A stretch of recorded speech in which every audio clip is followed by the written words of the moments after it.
भारत के बाजार से विदेशी निवेशकों की भगदड़ का सिलसिला थमता नहीं दिख रहा है। जून का आंकड़ा सामने आ गया है और जून में कुल मिलाकर 49,340 करोड़ रुपए की बिकवाली भारत के इक्विटी मार्केट में देखने को मिली है।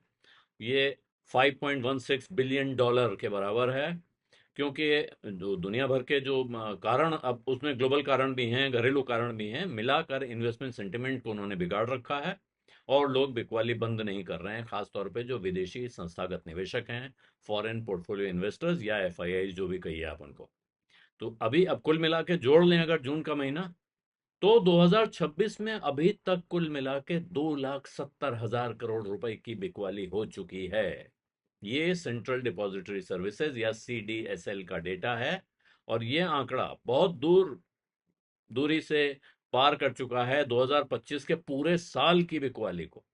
2025 यानी पिछले साल पूरे साल में 1,66,000 करोड़ रुपए की बिकवाली हुई थी। और इस साल आधे साल में 6 महीने में जून तक 2,70,000 करोड़ रुपए हो चुका है। और अगर आप महीने महीने का गणित देखेंगे तो दिखता है कि विदेशी निवेशक ज्यादातर महीनों में बिकवाल रहे हैं 2026 में, जनवरी से अब तक, सिर्फ फरवरी का महीना छोड़कर। जनवरी में इन्होंने निकाले 35,962 करोड़ रुपए भारत के बाजार से। और उसके बाद फरवरी में लौट के आए, फरवरी में कह सकते हैं बाइंग लौटी, जो भी लौटा, कारण क्या है, लेकिन 22,615 करोड़ रुपए का कुल निवेश आया। ये पिछले 17 महीने का सबसे मजबूत आंकड़ा है डोमेस्टिक इन्वेस्टमेंट फ्लो के लिहाज से, कि भारत के बाजार में विदेशी निवेशकों का पैसा पिछले 17 महीनों में सबसे तगड़ा रिटर्न है। तो फरवरी के महीने का, जिसमें 22,615 करोड़ रुपए लगाए विदेशी निवेशकों ने बाजार में नेट। लेकिन ये जो सुधार था ये अब टिक नहीं पाया। मार्च में भयानक गिरावट आई, तेज रिवर्सल, एकदम कह सकते हैं कि वो जितना फरवरी में उत्साह बढ़ाया था एकदम उसमें पंक्चर कर दिया। और विदेशी निवेशकों ने कुल मिलाकर एक नया रिकॉर्ड बनाया, एक महीने में 1,17,000 करोड़ रुपए की बिकवाली कर दी। अप्रैल में भी जारी रहा, अप्रैल में आंकड़ा कम हो गया, 60,847 करोड़ रुपए। उसके बाद मई में 32,963 करोड़ की बिकवाली हुई, जबकि जून का आंकड़ा है 49,340 करोड़ रुपए का। अब जून में ऐसा क्यों हुआ है, इसके पीछे जो विशेषज्ञ कह रहे हैं, मॉर्निंग स्टार का कहना है, उनके एनालिस्ट का, कि जो जून के महीने में बिकवाली हुई है ये ज्यादातर ग्लोबल रिस्क एवर्शन का नतीजा है। रिस्क एवर्शन का मतलब इक्विटी मार्केट से निकल के सेफ एसेट्स में, फिक्स्ड एसेट्स में जाने की प्रवृत्ति आ जाती है जब कुछ परिस्थितियां बिगड़ती हुई दिखती हैं। तो पहले हाफ में, जून के शुरुआती 15 दिन में, और ऐसे में फिर लोग डेवलप्ड मार्केट की तरफ, यानी कि जहां ज्यादा स्थिर बाजार है वहां, अमेरिका में बॉन्ड यील्ड बढ़ने के साथ उसकी तरफ, कि भाई वहां बिल्कुल पक्का मिल रहा है, गारंटी है रिटर्न की, थोड़ा कम सही लेकिन जो पुराना मिल रहा था उससे ज्यादा मिल रहा है। और इसके अलावा भारत को लेके वैल्यूएशन कंसर्न्स लगातार बने हुए थे, जून के महीने में भी बरकरार थे। उन सब का नतीजा ये दिखाई पड़ा जून के आंकड़े में। उनका ये भी कहना है कि बाद में सेकेंड हाफ में बाजार का हाल कुछ सुधरा, क्योंकि अमेरिका और ईरान की पीस डील की, जो शांति समझौते की खबरें आने लगी, उससे माहौल सुधरना शुरू हो गया, लेकिन उससे बहुत ज़्यादा फायदा हुआ नहीं। और जबकि कच्चे तेल के दाम कम हुए, टेंशन कम होने के साथ साथ, कच्चे तेल के दाम से भारत की इकोनॉमी के लगने वाले झटके का डर कम हुआ।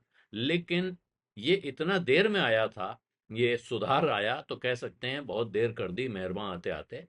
जब तक बाजार में माहौल सुधरता, मूड सुधरता, तब तक देर हो चुकी थी, काफी बिकवाली हो चुकी थी, और उसी का नतीजा इन आंकड़ों में दिख रहा है।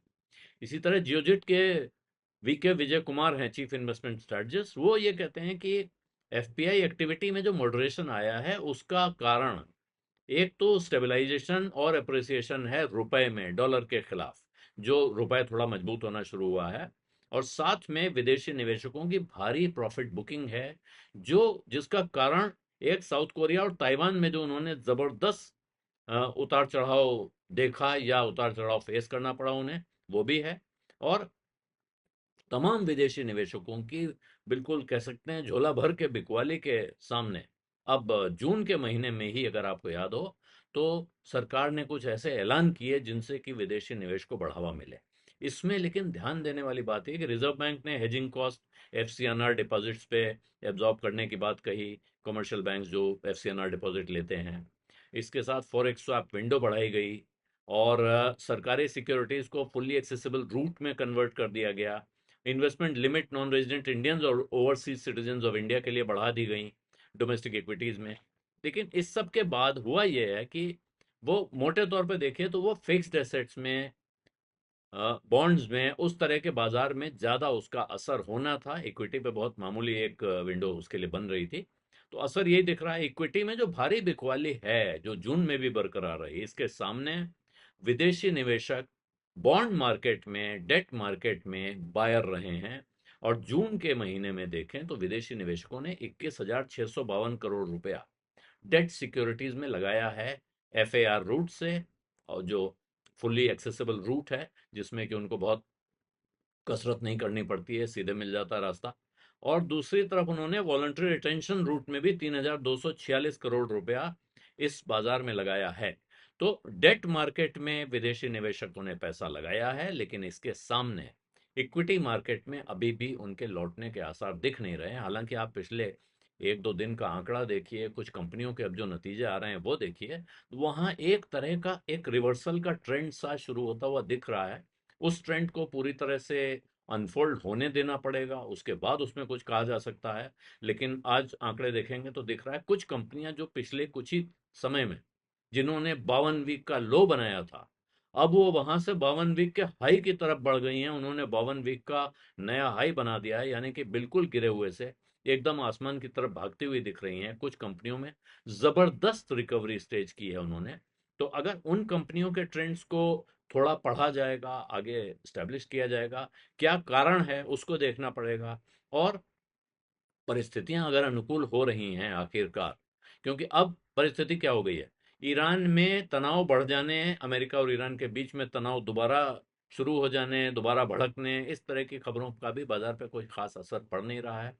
कच्चे तेल में दाम गिरने के बाद अब ज्यादा बड़ा सवाल ये उठ रहा है कि भारत सरकार, भारत की पेट्रोल कंपनियां कब दाम गिराएंगी। हालांकि कमर्शियल गैस सिलेंडर में उन्होंने कुछ कम कर दिया है, कुछ और चीज़ों पे कम हो रहा है। प्राइवेट सेक्टर की बड़ी कंपनी नायरा एनर्जी, उसने पेट्रोल डीजल के दाम काट दिए हैं पूरे भारत के अपने पंप्स पे। तो अब उम्मीद की जा रही है कि नॉर्मल कंज्यूमर को सरकारी कंपनियों से भी इस तरह की राहत मिलेगी। और उसके साथ हो सकता है कि फिर बाजार में एक बार मूड बदलता हुआ दिखाई पड़े, लेकिन उसका इंतजार करना पड़ेगा। और फिलहाल विदेशी निवेशक अब कैसा व्यवहार करते हैं, जुलाई के महीने में क्या उनका विचार बदलता है, वो भारत की तरफ फिर देखना शुरू करते हैं, ये सवाल अभी ओपन है, पूरी तरह खुला हुआ है। हालांकि क्योंकि अगर जून के एंड में रिकवरी शुरू हो गई थी, तो उसका लॉजिकल परिणति तो ये है कि जुलाई के महीने में फिर शायद पॉजिटिव इन्फ्लो दिखना चाहिए। बहुत बिकवाली हो चुकी है। जिन बाजारों की तरफ विदेशी निवेशक खींच के जा रहे थे, साउथ कोरिया और ताइवान, वहां से अब उनको निराशा हाथ लगने लगी है, वहां उन्हें कष्ट दिखने लगे हैं। तो ऐसे में क्या अब भारत में विदेशी निवेशकों की बिकवाली का लंबा दौर खत्म हो रहा है और वापस खरीदारी की तरफ बढ़ने जा रहा है? इस सवाल का जवाब शायद जुलाई का महीना देगा। बीज अड्डा में आज इतना ही, इजाजत दीजिए। धन्यवाद, नमस्कार।